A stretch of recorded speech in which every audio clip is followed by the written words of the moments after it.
Inilunsad sa iba't ibang bahagi ng mundo ang serye ng mga Peace Office Sessions. Layunin nitong itaguyod ang pagkakaunawaan sa pagitan ng iba't ibang relihiyon at ang papel ng bawat individual sa pagtaguyod ng kapayapaan sa buong mundo. Yan ang balitang tinutukan namin kasama ang si Beth Kachin.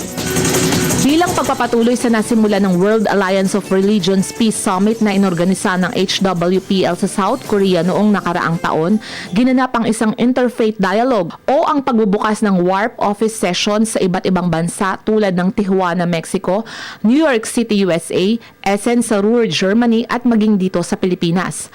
Sa nasabing dialogo na nalahukan ng iba't ibang religious leaders, kinumpara at hinimay-himay ang mga kasulatan o scriptures ng bawat relihiyon at pinag-aralan kung saan sa kasulatan ang nagsasaad ng pagkakaroon ng pagkakaisa o kapayapaan. Isa pang layunin ng pagtatayo ng WARP office sessions ay ang pag-iwas o pagpigil sa mga kaguluhan dahil sa hindi pagkakaintindihan sa reliyon.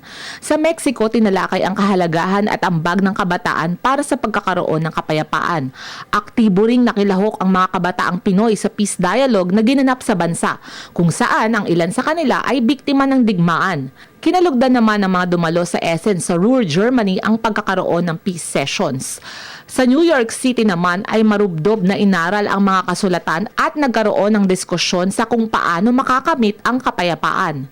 Samantala, ginawaran naman ng isang grupo sa Bangladesh ng Atisha Dipankar Peace Gold Award ang chairperson ng HWPL na si Manhi Lee para sa natatangi nitong kontribusyon sa mithiing magkaroon ng pandaigdigang kapayapaan. Para sa Telebisyon ng Bayan, Elizabeth Kachin.